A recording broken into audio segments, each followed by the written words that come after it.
Chute verticale avec frottement. Un parachutiste de masse M égale 80 kg tombe dans l'air de masse volumique ρ égale 1,23 kg par mètre cube. La surface du parachutiste S égale 0,14 mètres carrés. On néglige la poussée d'Archimède et on considère que la force de frottement fluide est de la forme F égale 0,5 fois ρ fois S fois C fois V au carré. C est une constante de valeur 0,69 et V la vitesse de centre d'inertie. On donne G égale 9,8 mètres par seconde au carré. 1. En utilisant l'analyse dimensionnelle, montrer que la constante C est 100 unités. 2. Quelle est la valeur de la vitesse limite du parachutiste? 1. Montrer que la constante C est 100 unités. 1. La constante C. On a la forme de la force de frottement fluide F est égal 0,5 fois la masse volumique de l'air fois la surface S du parachutiste fois la constante C fois la vitesse au carré du centre d'inertie du parachutiste. Donc la constante C est égale F sur 0,5 fois ρ fois S fois V au carré. La dimension de la constante C est égale à la dimension de ce rapport F sur 0,5 fois ρ fois S fois V au carré.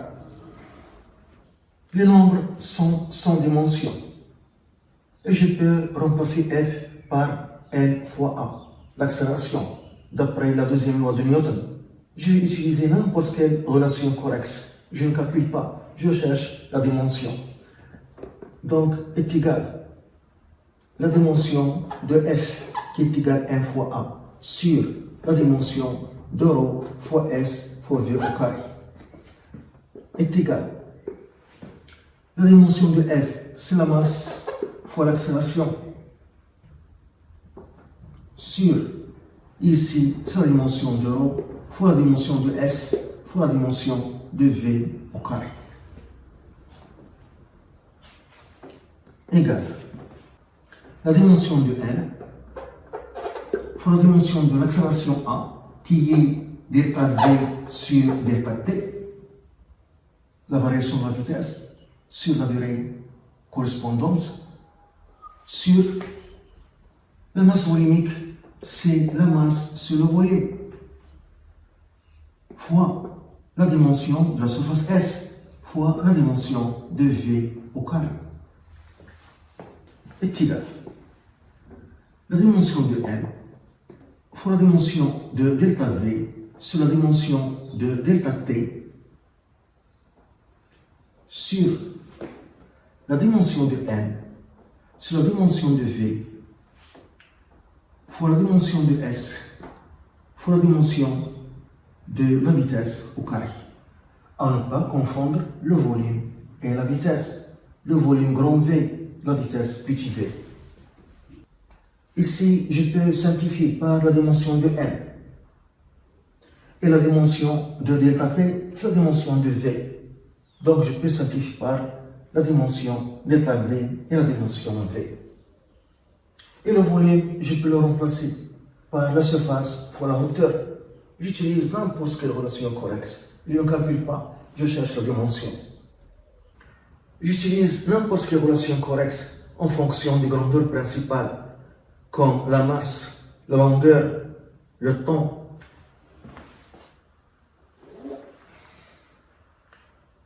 Donc, après simplification, en haut, il reste, donc la dimension de C est égale à 1 sur la dimension de delta T. Et en bas, 1 sur la dimension, le volume, c'est la surface, fois la hauteur, fois la dimension de la surface, fois la dimension de V. La dimension de delta T, c'est la dimension de T, c'est grand T. Le temps est une grandeur principale, donc c'est 1 sur grand T. La dimension du temps. Et ici, 1 sur la dimension de S fois la dimension de H fois la dimension de S fois la dimension de V. Et la vitesse V, c'est la distance sur la durée delta T. Je simplifie par la dimension de la surface S, donc est égal à 1 sur grand T sur 1 sur la hauteur a pour dimension la dimension de la longueur.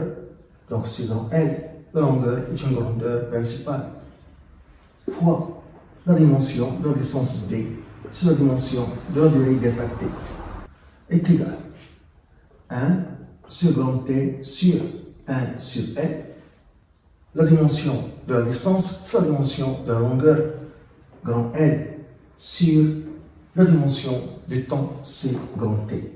Donc, ce qui donne, je simplifie ici par L, 1 sur T sur 1 sur T, ce qui donne 1.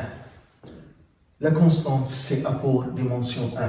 Ça signifie que la constante C est sans dimension et par suite sans unité. Donc, la constante C est sans dimension. Et par suite, sans unité. De la valeur de la vitesse limite.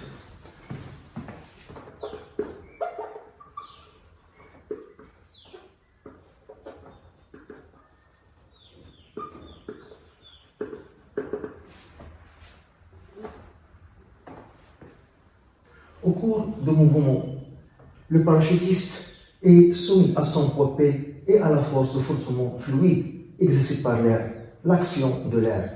Toujours, la force de forcement fluide s'oppose au mouvement, le mouvement vers le bas. Le sens du mouvement, c'est le sens de vecteur vitesse V, toujours. Donc, la force de forcement fluide F s'oppose au mouvement. Si, au début, le parachutiste tombe sans vitesse initiale, au cours du mouvement, la vitesse du parachutiste augmente.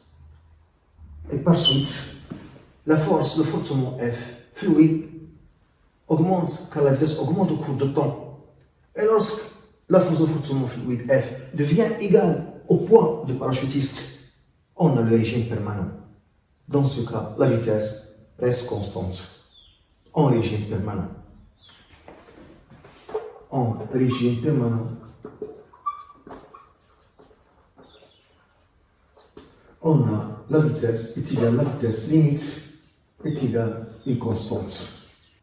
Et d'après la première loi de Newton, la somme des forces égale à 0.